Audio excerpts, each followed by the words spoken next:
He's got a lot to get through in the next 5 days. Ceasefire and trade deals.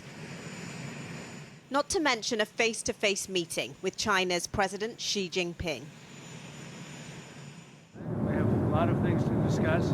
The various trade deals that have been made in the past, and some broken, some not broken, but we've got many, many things. I think it's going to turn out to be a very good meeting. He's optimistic, but that doesn't mean everyone else is. In South Korea today, protesters made their feelings clear. They don't want Trump coming to town next week, and they don't want his tariff deal. In July, the US announced a 15% tariff on imports from South Korea. The deal also includes a $350 billion investment from the latter to the US, which some disgruntled citizens are describing as daylight robbery. At a time when our country should be focused more on managing our own finances, the US is acting like a robber, sudden, coercive, and almost plundering us, asking us to invest $350 billion, which is an absurd amount and nearly 80% of our foreign reserves. And it's in South Korea that Donald Trump and Xi Jinping will meet to try to calm the trade tensions. Trump has threatened to impose an extra 100% tariff on Chinese goods if China doesn't roll back its tightened restrictions on its rare earths exports. So what do you think the odds are you go ahead with that 100% tariff on November 1st? I don't know. I have no odds. I don't want to predict odds. I don't think they would want that, and that would not be good for them. Tomorrow morning, Trump will land in Malaysia, his first stop on this tour. He's headed to the Association of Southeast Asian Nations Summit, a space in which multilateralism reigns. Let us send a strong, united message that ASEAN is not a passive bystander in today's world, but a proactive force for stability, openness, and peace. He'll meet the Malaysian Prime Minister Anwar Ibrahim to discuss the border conflict between Thailand and Cambodia, which erupted in July. Trump hasn't been to this summit since 2017, and some speculate that he's looking for another peace deal, another chance to take credit for himself. Ria Chatterjee there. Now, Dr Yu Jie is a senior research fellow on China at the Asia-Pacific programme at Chatham House think tank. Dr Jie, thanks very much for joining us.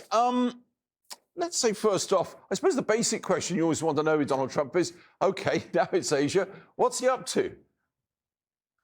Well, he's obviously up to some kind of substantive progress, come to a potential trade deal with Beijing. But however, how likely he will receive something more substantive, I think is really the unknown here.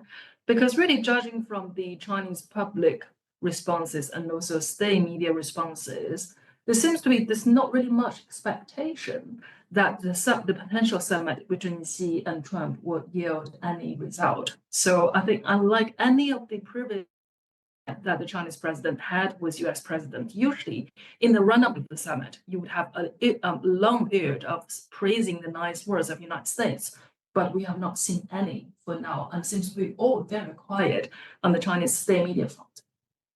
Right, quiet, not necessarily good for the White House then. If that summit takes place, and it's not totally confirmed as yet, clearly a key issue is going to be America trying to put pressure on China because of its imports of Russian oil over Ukraine. Is Trump going to get anywhere with that at all?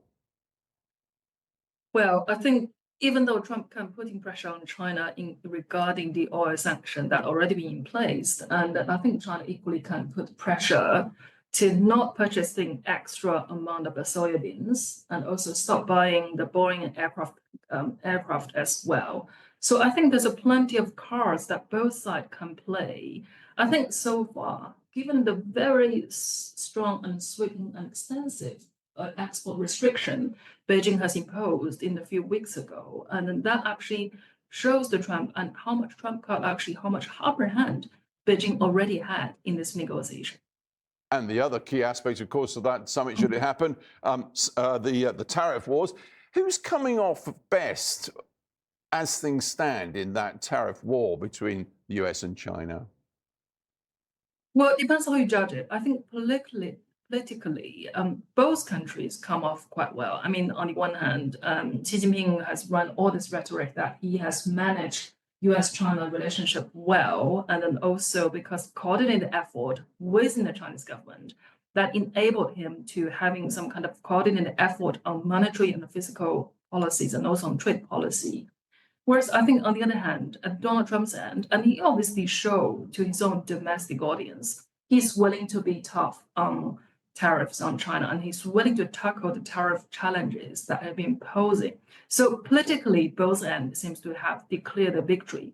But I think economically, both country is now suffering at the same time. So there's no really clear winner. And just briefly, wider frame on all this, the COP, Global Climate Summit, is coming up. Because of Trump's views on global warming, he's handed China billions in investment and, frankly, global world leadership on that issue, hasn't he?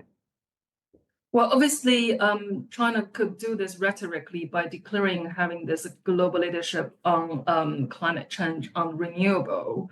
And however, how much China willing to further having the committed carbon reduction, and that's a different set of questions. So yes, so for the moment, we hear all the next rhetoric from China regarding climate change, but how much substantive progress and China will be able to make, I think we shall wait and see. Indeed, we shall. Dr. Xi, thanks very much indeed for joining us.